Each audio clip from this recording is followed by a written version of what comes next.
Hello and welcome everyone to a weekly Career Advancement Club webinar. My name is Ion Haile. I'm your moderator for today's webinar. Career Advancement Club is a place for sharing career advancement tips and experiences. We're so glad you joined us today. I encourage you to introduce yourself by putting your full name in the chat room and the city you're joining us from. Thank you so much.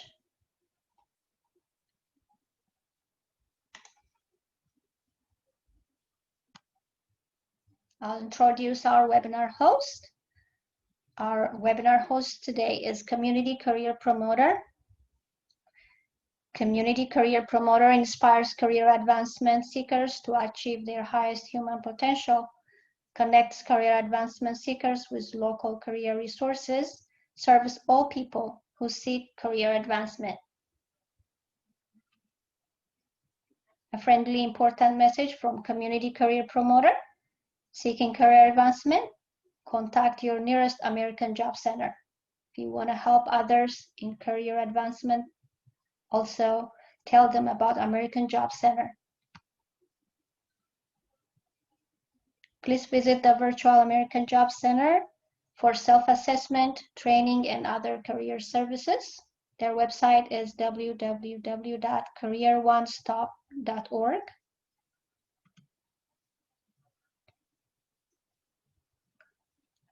Our generous webinar sponsor is Impact. Impact Management and IT Solutions provides simplified solutions, management services from start to completion, information technology services from basic to complex based on customers' needs. If you'd like to know more about Impact Management and IT Solution, please visit the website at www.impactmits.com. Our other generous sponsor is AD Solutions. AD Solutions provides digital marketing, including website development, print and online promotion materials, online marketing, and advertising. Also, visit the adsolutions.com for more information. Our other sponsor is Sikate Career Coaching. Sikate Career Coaching empowers professionals to make smart professional decisions, helps professionals focus on their strengths, helps professionals establish goals and achieve fulfillment.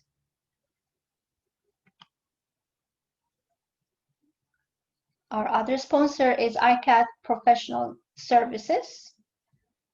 ICAT is your partner for professional development, talent source, and data analytics. ICAT service offerings include Career Academy, outsourcing and staffing, applied data analytics, social enterprise. It's a little reminder about the webinar tools for you to use for clarity and better experience. Everyone is muted, but you can be unmuted when it's your turn to speak. In the meantime, I encourage you to use the chat room for any questions, comments or agreements or disagreements, and also raise your hands if it's a question or a comment, and we're gonna get to you. The other thing is return of all videos. That will help us focus on the slides.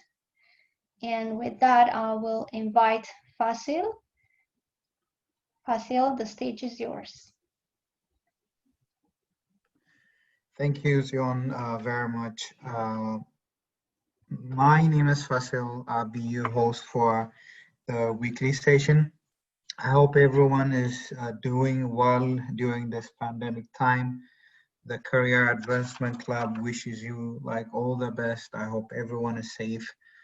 And with that, I will proceed to our session today. I will start with a few career tips that might come handy for some people. And after that, I will present you today's guest, Miss Leleda and we will have a conversation on different subjects, and Miss Leleda would share her success story with us. So the career tip that I prepared for today is focused on a specific method that comes handy during interview questions. So when you're interviewing for a specific position or job, usually the questions involved concern like behavioral questions or like technical questions. So this specific method called STAR method is used to answer behavioral questions on the interview. So it's a structured manner of responding. It consists four areas: situation, task, action, and result. So every time you're asked like a behavioral question, if you answer it using the STAR method, then it will give your interviewer like a better impression. So the STAR is an abbreviation. ACE stands for situation. This is where you talk about a specific situation that you were part of, or where something that you contributed to. So while you talk about this situation, you have to be specific. You have to make sure that you don't give a generalized description, and make sure you give your interviewer enough details. The T stands for task. So as you can understand from the name, uh, during you talk about the task, you talk about what goals were you able to work towards. The third element is action. So action is where you talk about or where you described actions that you took to address the situation you covered earlier on. During this element, you have to make sure that you cover all the steps that you take to resolve that situation. So make sure you talk about a particular description going through the action element. The last one is the result. During this, you have to be able to describe to your interviewer the outcome of the action. Uh, while you do so, like make sure you take credit for yourself for like what you've done. There's no need to be shy. And at the end, you have to make sure that you talk about the outcome of the whole project that you were involved with. Generally, when you prepare for behavioral interview questions, make sure you go ahead and prepare ahead, recall recent situations, write them down, prepare short descriptions of each situation you can think of. Be sure to be specific, be sure to be honest, and be sure at the end of the question to talk about the outcome of the result. So this method is called the STAR method. And as I said, S stands for situation, T stands for task, A stands for action, and R stands for result. For example, if you are asked like how you diffused a certain conflict within your project, first you talk about the situations what happened. You might say, okay, my colleagues were like in a group were not on the same term, or like they had conflict. And the task that I had was to make sure the project is delivered on time. The action I took is I made sure that like I talked to them personally, and after a discussion, we were able to sort out. And while you mentioned the results of the outcome, you can say we were able to deliver our products and then achieve great grades and so on. So with that, I will take you to the next program, which is presenting our guest for today. Our guest for today is Ms. Leleda Waldo. Ms. Leleda, I welcome you to the station. Thank you for your time to talk about your success stories. We will learn a lot. I got a chance to work with Ms. Leleda recently on a project. She is an amazing professional, dedicated woman with like plenty of skills on leadership. She serves as a program manager in ICAT. And with that, Ms. Leleda, please introduce yourself for our participants. Thank you so much. Can you confirm that you can hear me? Yes, I can hear you fine. Okay, great. Thank you, Fasil and Sion. What a great start to what's going to be a good time spent with each other. So I appreciate the chance to speak with you. And Fasil, thank you so much for the warm welcome. A quick introduction to myself would be, as Fasil mentioned, my name is Leleda Waldu. I currently live in Atlanta, Georgia, as I typed in my chat to everyone at the beginning of this session. A little bit of background about myself. I grew up in Ethiopia, and I'm from a family of 2 siblings. I'm the oldest. I have 1 younger sister. My most pride, the most pride that I have as far as who I am as a person is when I tell my story as an aunt. I never really took too much pride in any other role other than being a proud aunt. So that's my number 1 proud moment, is becoming an aunt about almost 10 years ago. I lived in Ethiopia, grew up in Ethiopia, moved to the US in 1994 and moved directly to California at the time. Lived in California. I had major milestones in California where I graduated from college. I went to UC Berkeley as an undergrad, got married, and a little about 10 and a half years ago, I moved to Atlanta. I don't consider Atlanta home, or I don't feel a sense of permanency in Atlanta. I consider myself that this is a transitional place, but that's, I've been saying that for 10 and a half years, so take that with a grain of salt. I consider Ethiopia and California home.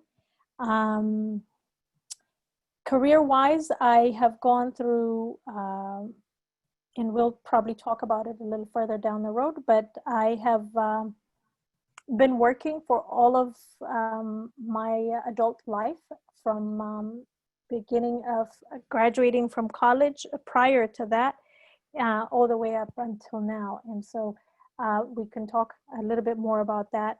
A little bit that I can share. I come from a small family in terms of siblings, but we had I grew up in a very extended, large family.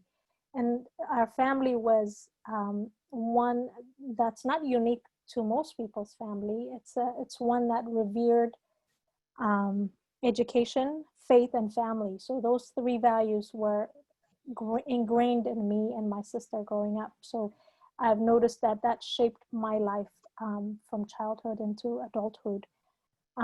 So with that, I think that's a little bit background about myself.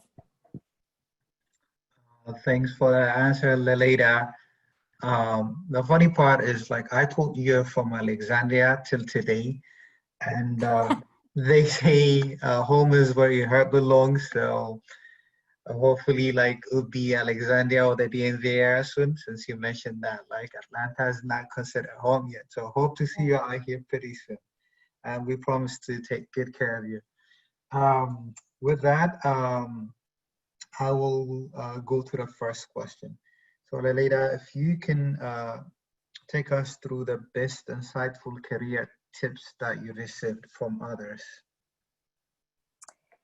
Well, so tips that I received. So before I go into the tips that I received, I want to kind of share a little bit of story about my career path. So as I mentioned in my introduction, I come from a family that really valued education and career, success and career and all of those things. So when I became old enough to consider those things for myself, my decisions were driven by one, graduating, going to college. Education was not even a question in my mind. I didn't know I had an option, so education was kind of the basic minimum that I had to do. That was my understanding. And then graduating in a somewhat of a relatively, timely manner. So urgency was built in, even though it wasn't said and it wasn't enforced. There was a subliminal message in our family that urgency was needed, like I needed to finish school. But what that created was kind of a rush to finish without really truly understanding why I was doing these things that I was doing, whether it's education or the rush to finish and graduate. All of those things were not clearly defined, except, you know, I knew I had to do them. I just was not clear as to why and whether or not I knew exactly what I was doing. So, you know, from there, you know, just to give you a background on that, and from there, when we go to tips, some of the best tips I was given career-wise was, you know, to understand and to take the time that you need to really fully understand why you're doing the things that you're doing, whether it's the job that you choose to take or the discipline that you choose to study, because you're investing your life, your time, and your money, your resources, things that you'll never gain back. So take the time that you need. That's, you know, tip number one. Number two is accept and volunteer to do things more than what you are asked to do, meaning more than what is defined in your role. Say yes to volunteer different things. So do above and beyond what the task requires. This will not only help your professional family see what you're capable of, but it also helps you refine your skills and your talents better. And it allows you to see what your likes and dislikes are. And then finally, if something does not fit right for whatever reason, and you know it doesn't fit right, then don't spend the rest of your life doing it. Move on to something else and do it smart, and have an exit strategy as to how you're going to make your transition to something that would be better fitting. So those are the three career tips that I would share. Those are great tips, Leleda. Thank you for that. You stressed enough the importance of education. I'm sure in our current world, like the form of education is a little bit different, but you know, educating yourself is like crucial for your career development. And you also mentioned the importance of volunteering and then changing your strategy when things doesn't work. Those are great tips. So Gabe in the chat room pointed that you are a Lakers fan. Is that true? Yes, it is. Yes, and we are, and great time to ask that question because we're champions right now, and we're really glowing in that victory. So yes, we absolutely are happy about that. Yeah, it's really a deserved win, I would say. He asked you, what does winning NBA championship and LeBron James mean to you? How is this important to you? That's Gareth asking. So I was never a LeBron James fan, so I'll start with that. But he has earned my respect over the years, and this championship doesn't hurt either. So you know, I'm a huge Kobe fan, and I'm a huge Laker fan. You don't have to make a selection between Kobe and LeBron, obviously, but I was never a huge fan of LeBron on the field, on the court. So, but he's earned my respect on and off court the last few years, and I respect him not just as a basketball player, but as a human being. And I think when he aligned those two things, he's seeing success in and off the court. So I'm really excited to see his next chapter and LeBron's next chapter. Definitely. I mean, there's always like a question on who's the greatest of all time. I believed he proved himself way better this season, and you do it right. Like he gives back to his community in a large scale, and I really respect him for that. Yeah. And there's also like a lot to learn from his achievement as well. With that, I'll take you to the next question. So what are the career lessons that you learned the hard way? I also love talking about uh, skills or like lessons that you have to unlearn as well. So if you can combine these two and then walk us through your experiences, that'd be nice, Leleda. Sure. So let me share a story. When I first started my professional journey, after taking jobs for the sake of a paycheck, and I actually started a professional journey where I was aligning my education and my training with my job. Um, it, what I noticed, I was working a job, and this was my second, I think, professional job. And I was an individual contributor when I joined the team. In a few years, maybe a couple of years down the road, I was recognized as a leader on the team, and I became an acting manager for the team that I was peers with. So when you become a manager, one of the things that happens is you get to see everybody's pay, and you actually are the ones who's doing the promotion and the performance review and all of those things. And to my shock and to my surprise, I two things I learned. Number one, I was the highest performing individual on the team, and number two, I was the lowest paid on the team. So I realized that I was recognized to be a leader and to be asked to be an acting manager until they fill that position. And that tells you that I was a high performer on the team. But then when you flip the coin and you see in terms of your pay scale, I learned that when I saw everybody's pay, I was the least paid on the team. And that was a hard lesson for me to learn. And so I had to quickly unlearn that the idea or the notion that your work speaks for itself and you will be recognized for your work is a myth.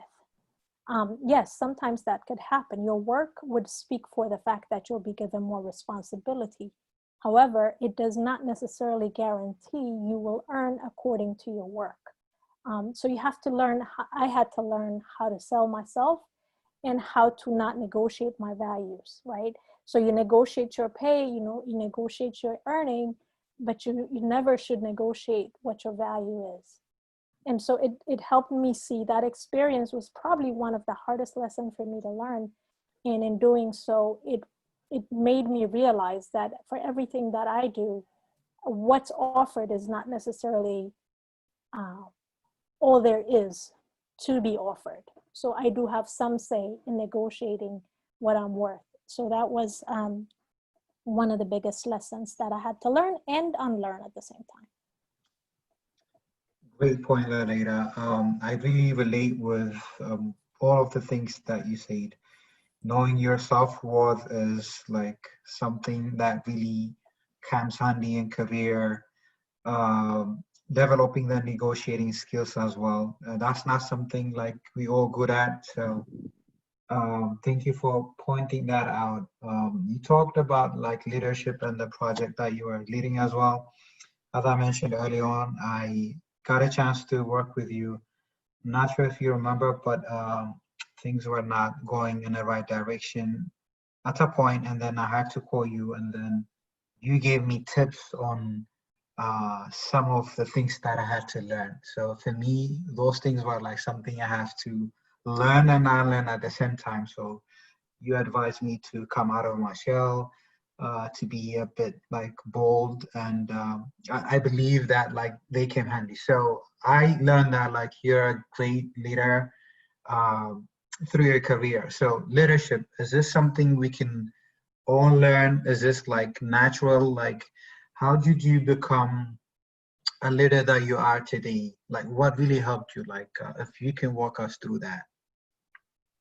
Well, thank you for that compliment, because I never really consider myself uh, that way. I never say like I'm a leader, or maybe I am, but that's not the first thing that comes to mind. So I appreciate you um, mentioning that. That's very kind of you. For me, I think certain things in life that position you to lead. One, being the oldest in a family, Two, being a woman, you always have to lead, even if you're not recognized for it. And three, I worked all of my career. I've worked in a predominantly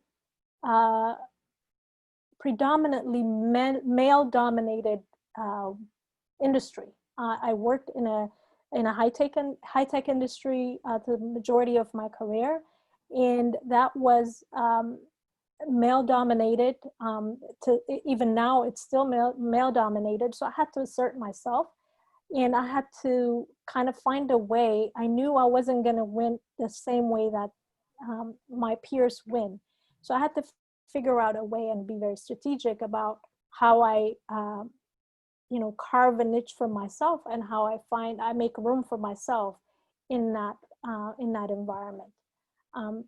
So I don't know if leadership is only natural or created by circumstances, but having those will sharpen your leadership skills. And on top of that, I think some of the things that we all can do is we can learn from the best. And thank God for the internet. We have access to a lot of information now of leaders that we value, and leaders that have very different styles of leadership, and understanding what works best for you and your authentic way of leading will make you a better leadership. So instead of copying another person's leadership style, understanding what works best for you and honing on that is what makes a difference in my mind. That is really a great answer. Let me take you to the next question. So throughout your career, do you have career milestones that you said, plan or you think of, or if one milestone is not working, do you come up with another one? Do you walk me through the career milestones that you have? So this is where I'm going to disappoint you and a lot of the listeners, because I never really set any career milestones. And that's a weakness, right? That's an Achilles heel for myself, and because I noticed that people that actually set milestones, whether it's in career or in other things, they get to them. They have a clarity of vision, and they have a clarity of goal, and when that's not working, they know how to navigate that. For me, that wasn't the case. I'm kind of loyal to a fault. So when I start something, I stick to it. And this is exactly what you should not do. So, learn from me on the things that I'm good at, but are not good for me, right? So I stick to what I start, and don't set milestones formally for myself, or informally for that matter. So for me, the milestones have been very minimal. But I do get fatigued, right? And so I am in tune with my intuition and my sense of gratification, satisfaction. And so those are the points where I say, okay, this is not working right now, and how do I make things so? How do I change things? So, I started out with just a job, which is to just paying, it's a paycheck. And then I went into a career that was more aligned with my discipline, my training. And then in that career path, I shifted my roles to sort of feed my need in terms of being satisfied, not necessarily monetarily promotion, or a pay grade or anything like that, or even a fancy title. But it was more around, okay, I've done this, I know how to do this really well, and I'm not challenged enough. So let me try something different. And a lot of times those moves were lateral moves. They were not upward mobility or any type of promotion. They were lateral moves. So if I was to respond to your question, I wish I had milestones, and I think that's probably going to be one of my lessons to learn going forward. Well, it seems like things are working out way in a good manner. So I believe that you're on the right track. But thanks for pointing out the importance of like knowing yourself, you know, like you kind of touched up on that through like the questions that I've asked you so far. Usually it's all about like how much you have to make or like the things that you need in life. You kind of adjust your milestone according to your needs, but knowing what you want, like your passion and the self-worth, I think it's also something that needs to be considered, and most of us are not um, you know, either willing or like we don't have that luxury to decide, I guess. So thank you for that, pointing out that direction. uh, so you said like you switched to career so far, so what helped you to secure jobs, like what really worked for you? If there's anything that did not work, you can also discuss that as well. Yeah, so for me, what worked was nurturing professional relationships. I can't stress enough how important this is, because, um, you know, in my life, I've interviewed more people than I've taken interviews myself. I was in a position where I interviewed almost 20 people a week. And a lot of those positions were for part-time, and you know, from time to time, every 3 months or so, they were full-time jobs. Um, I can't tell you enough how important it is for an interviewer or somebody that may be in a decision-making position to either hire you or bring you on board on a team, uh, that you have some sort of professional relationship or referral. So for me, I think securing jobs have always been through referral. The only job that I randomly was selected, from one of those monster board or one of those job sites, was my very first job. But after that, it's always been, and even before that, like one-off jobs that I took have always been through referrals. So referrals are huge. People want to be around people they trust. People want to work with people that come recommended. But this becomes challenging, especially if you're starting in a new area, in a new part of the country, in a new society. You may not have all the relationships nurtured yet. So you have to figure out a way to make those professional connections. It could be personal. You know, sometimes we don't think about our cousins, our aunts, and our dad's friends, our mom's friends as professional networks. But all of those people are potential professional networks, and just keep those connections in mind. You never know when your next opportunity will come, and you never know who it's going to come from. So that would be my biggest tip, as far as getting jobs or securing jobs. Great point. So taking a look at the chat room, Gabe advised me to consider sharing tips on negotiating you pay in the future. Later, I might need your help on that, but that's something I can prepare on. Marvel Walde, she said she lived in Atlanta for 6 years, never felt at home. I recently moved to Springfield, VA. I feel a lot better here. Later, I hope you're taking notes. Gabe said, I'm glad I'm not the mayor of Atlanta. What is it about a city where people do not feel at home? Leleda, I understand you work for a high-tech company. What did you gain and learn from working at a large high-tech company that may have been led by a woman? This is a great question. Um, Go ahead. Carly Fiorina, yeah. So I worked for HP, and in fact, I worked while she was the CEO at one point. Um, and, you know, I really don't know how to answer that, because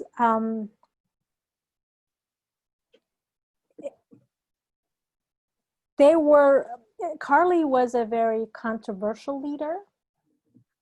So I guess the way I would answer it is she was fearless. She was willing to be controversial. She was not safe. And I learned a lot from her, from those. I may not have agreed with all of her moves, but She was fearless. She was non-apologetic to the moves that she made professionally. So I appreciate her for that. Great. I don't really know that woman, so that would be a good assignment to know. So she's not leading the company anymore. Is that right? No, she's not. So she actually is not leading the company, but if you follow politics, US politics, she dabbles in US politics as well. So it's a name that you should look up. Sure, I'll definitely look her up.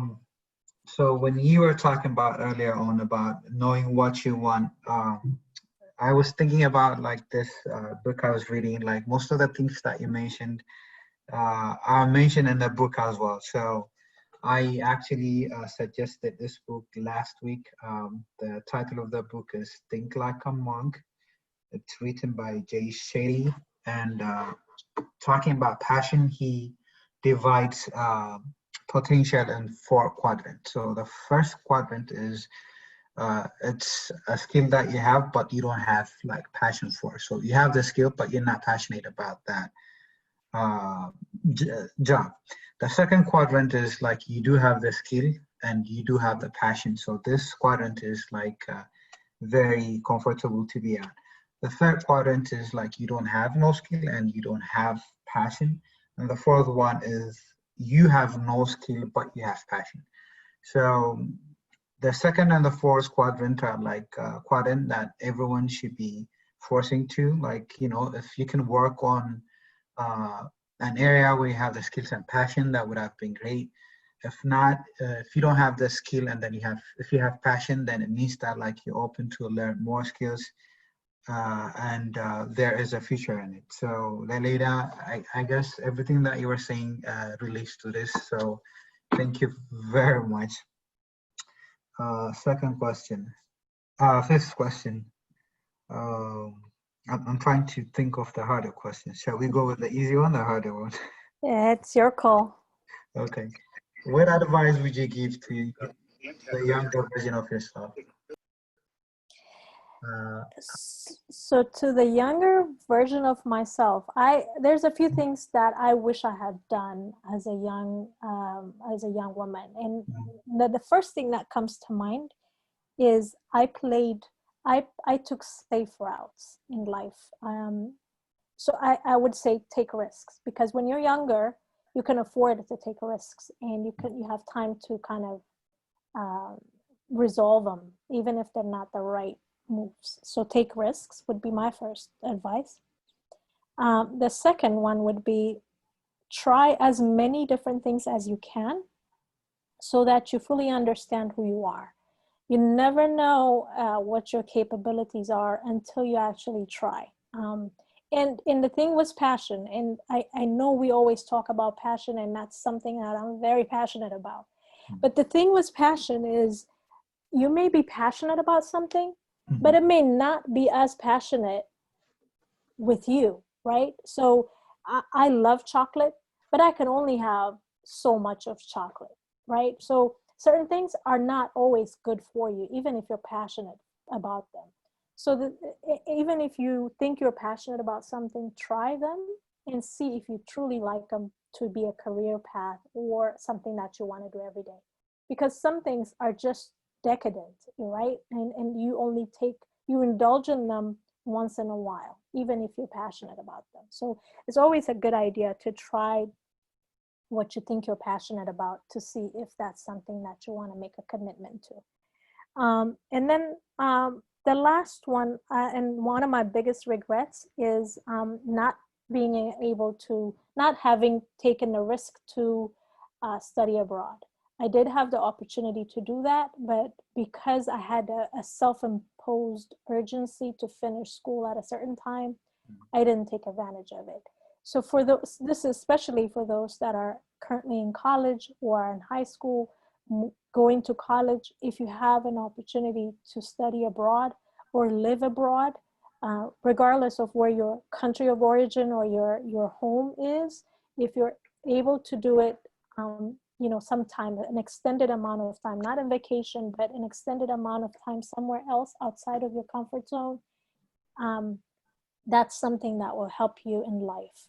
You learn skills that you wouldn't learn in any school when you do that. So those are the 3 things that I would tell my younger self.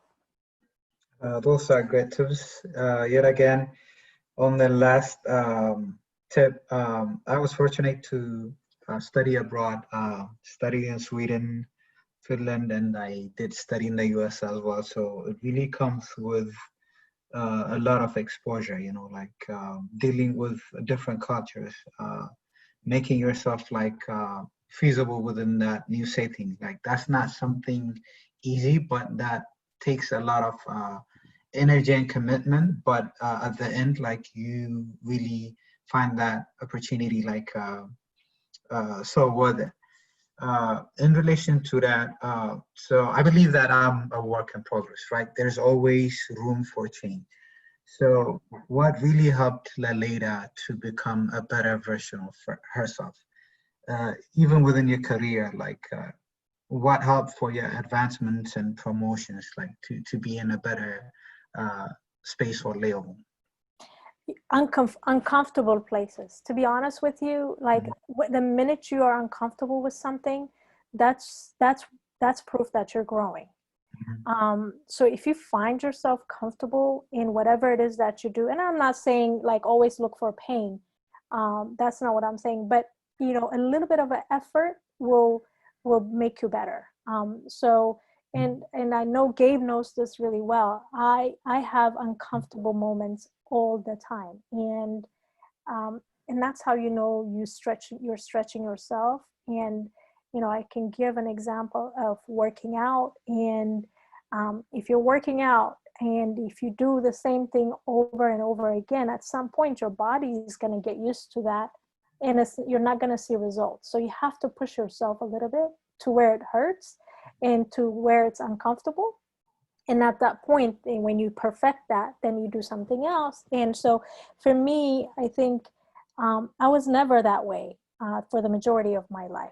And I have always taken the safe route, the route that I feel I can control, and the route that I feel I can excel in without any, I mean, it's a lot of hard work, but I took a safe route. So, you know, getting better or moving to the next step is always going to involve being uncomfortable and pushing the limits a little bit.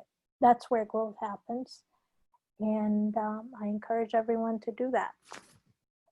Yep, that's a great point. Stepping outside your comfort zone is something that can lead you to a better level, but that's also the hardest thing to do, right? So especially if you have like your different cultural backgrounds or like different values, it's really hard to come out of it. But you know, through time and process, I think that's something we can all work on. So I promised Leleda that I would let her go by 8. We do have 10 minutes. Leleda, like it was really great talking to you. I hope we will get to have you back on this session like sometime soon. I'm sure like there are like other success stories you can share with us. With that, I will let the participants ask any question you might have. You can unmute yourself or like type it in the chat room. I think I have one question. Taste any suggestions about working for large organizations versus small organizations? That's a great question. Okay, so working in a large so the first thing that comes to mind is when you're in a smaller organization, your ability to make an impact is significant. When you are in a large organization, because you're part of a big infrastructure, turning a big boat is a lot harder. Whereas if you're in a smaller company, you know, small steps will allow that small company to be impacted. So that's number one. But the other part of it, and the flip side of it, is when you work with an organization, there are processes and infrastructures that are built in and that have worked and that have been tested. And you don't have to recreate that. So you're already working in a fully functional environment. I say functional in a quote, air quote. But to the most part, it is tried, and it is an infrastructure that has been in place and that has been working. So that makes it easier. Whereas in smaller companies, you have to continue to redefine that, and you may still not have all the tools and infrastructures in place. So I always think small companies are a boot camp. So you get a lot results a lot quicker. Whereas working in a large company is basically a marathon. You're there for the long run. You take your time, as long as you're staying above the water, and you're doing what you need to do. You can make those milestones that you need to make within the structure, but it's not like a boot camp where you have to work a lot harder and intense and see results in a quick way. I completely agree with that thought, Leleda. I think it all depends on what you need, where you are on your career route. So they have like pros and cons. I would say small organizations are more fit for like entry-level position if you're joining the field and so on.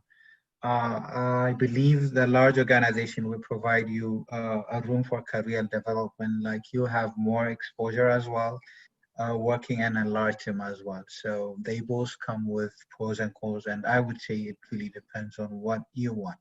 Yeah. So Biltu, I'm not sure if I pronounced your name, my apologies. Would like to ask you a question. Biltu, if you can unmute yourself and ask a question, feel free to do so. Sure. Can you guys hear me? We can hear you. Okay. Biltu. Hi. I was just going to say, first and foremost, I want to say hi to Leleda. I miss you. My question, I know you talked about taking risks, and I guess for me, would you say the same for folks when it comes to like career changes and taking risks? Because for me, I know I just love doing so many different things, and it's hard for me to just focus on one career. It's like 1 minute I want to do this, next minute I want to do that. So would you also say the same for, taking risks and changing careers every other year? Is that like not a good thing when it comes to employers? So times have changed, right? So it's so good to hear your voice, Biltu, and I've missed you as well. I always think about you, and I miss our partnership. But I would say your question is so important because times have changed. There was a time when staying with a company was seen as, for an extended amount of time, was seen as something positive. Now the industry is changing, so staying with one company for an extended amount of time can be seen or can be frowned upon, can be seen as unambitious or not wanting to make moves. But I would, you have to balance it. Let me answer this one, a different way. So if from your point of view, if you're changing jobs because you are unsure about what you want to do or you have passion in different areas, I would say take the time you need to exhaust the first job that you have. Make sure you give it a fair chance before you move to the next one. Because if you don't give something a chance, a good full chance, then you may not have a good perspective on whatever is that you're leaving behind. So I would say give it some time, do the things and do different things within that role, do multiple different things within that role, pack in as much as you can during your time in that particular role. But once you do that and you still want to do something different, I think you can give yourself the permission to do something different. Just do it smart. Don't do it emotionally. Be a little bit more calculated. When I say calculated, I mean with your intuition as well as your intelligence. Weigh out all the pros and cons. But gone are the days when someone looks at your resume and they see 10 years of duration in one company, and that's necessarily seen as such a huge, a huge value that that does not make you a prime candidate. I think when you're making moves, especially if you're making career moves that are natural progression, then that's looked upon really well as well. So just balance it out. Don't jump from one to the next without giving it a fair chance. And then when you make the move, give the next one a good amount of, a good attempt as well, a good effort. Thank you. That was awesome. Yeah. Thank you, Biltu, for the question as well. It's a timely question, I believe. With all what's going on in the world, I believe having a different background, going through a career change might not be a bad thing at all, especially if there is anything you're passionate about. I really encourage you to do that. The platforms has changed. Artificial intelligence is going to change a lot of things. It's going to take a lot of jobs from the market. So being open to new skills is really mandatory the way things are going. With that, we have Fasil, yes, Fasil, sir. I just Go want ahead. to take a minute.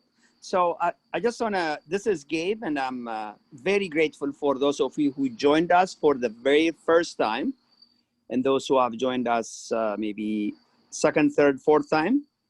I'm one of those who comes to this event every chance I get. I have to admit, I'm addicted to this, and my addiction is because every week when different people speak, it's like reading the bestseller, every week.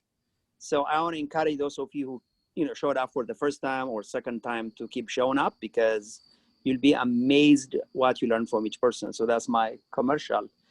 Since I work with Leleda, I have a question for her, but I want to say the following things. Having worked with Leleda for the last couple of years, and I consider her my leader for the following reasons. I think number one, I have witnessed, there are people I work with, I think most people understand I get along with people, but there are people who I don't get along with. But Leleda gets along with all people.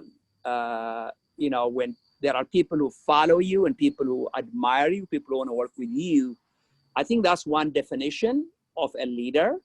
So if you look behind you and there is no one following, it's a sign you are not a leader. But there are people who really admire you and want to emulate you. That's one sign of being a leader. So Leleda, I think by that count, is a leader. And also, I think I mentioned likable. There are people who really enjoy working with her. And, I'm Biltu's uncle, by the way. And there was a time when I stepped on Biltu's toes and, Leleda was her go-to person. That's a great sign there for people to trust you and like you. And I think another thing I noticed about Leleda is she's just, I don't know if there is any bone of fear in her. So I just found her to be the most courageous person, regardless of, who's in the audience. So that's, it's just really a trait I really admire. Reason is, when you are scared, people know it and they can take advantage of you, but we are not scared. I mean, you can scare people. So not scared in the sense of scare, but respect. So I think she's just so courageous, and I just really admire that. And there are very tough situations. There are questions I just don't dare ask some people, clients, and she would just ask, and it works out. So I just really admire her courage. I think last point I want to make is, I've been a believer, and I even wrote a chapter in my book about, perfection is the enemy of good. And Leleda just said, that's not right. And she proved me wrong, and she's right. So the point being, Leleda believes in excellence, and she has shown many, many times where she turned mediocre situations, failing projects into successful outcomes. So she's just someone I really admire, and literally I can say she walks on water. I really appreciate you, Leleda. This may be self-serving, but maybe in closing, I'm really in awe how, and why you decided to work with ICAT as long as you have, with the level of patience you have. I'm not sure it is the millions of dollars we pay you. There must be something more. So if you don't mind saying that, that will make me feel fantastic. That's easy. I mean, that's easy to answer. So first of all, thank you, Gabe, for the kind words. I assure you, I did not pay him to say those things, even though we talk multiple times a day. But I appreciate that, Gabe. So as far as why I work at ICAT, to me, ICAT is the definition of honing your skills. Like if you want to learn about everything there is to learn, about running a business, from nuts to bolts, working at ICAT is the way to do it. And I'm not sure if this is unique for ICAT. I think I know it is unique for ICAT because of the composition of ICAT, but it can be somewhat true for small businesses and businesses that are run by value systems. And so for me, ICAT has been, working for ICAT has been a place where I've learned a lifetime lessons. I've worked in a career for 18 years prior to coming to ICAT. And I've learned in the last 2 years, I've learned more from my experience at ICAT than I've learned over the last 18 years. And that's saying a lot.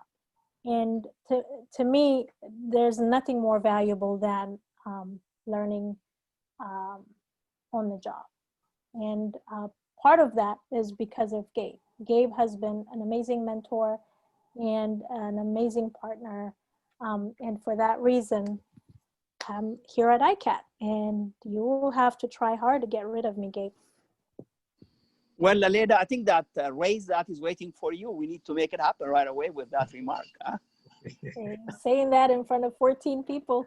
Yes, everyone here. And I do want to say, Leleda, thank you for those kind words. And, why not? And there are many of the attendees, I think, are just started working with us and maybe considering working with us, not only as consultants, but also as business owners, and to work together and grow your businesses. So you just heard from the best. And so I hope you make the best use of your affiliation with ICAT.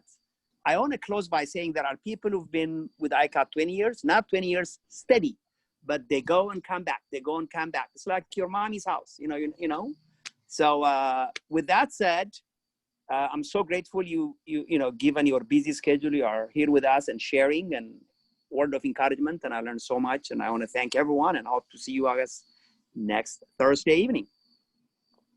Thank you. Thanks, everyone. Thanks, Leleda. John, if there's anything you'd like to say, feel free to do so. If not, thank you for your participation. Thank you very much. See you next week, everyone. Stay safe. Thank you, Leleda. Thank you. Yes, thank you, everyone. Have a great week. Okay, join us next week.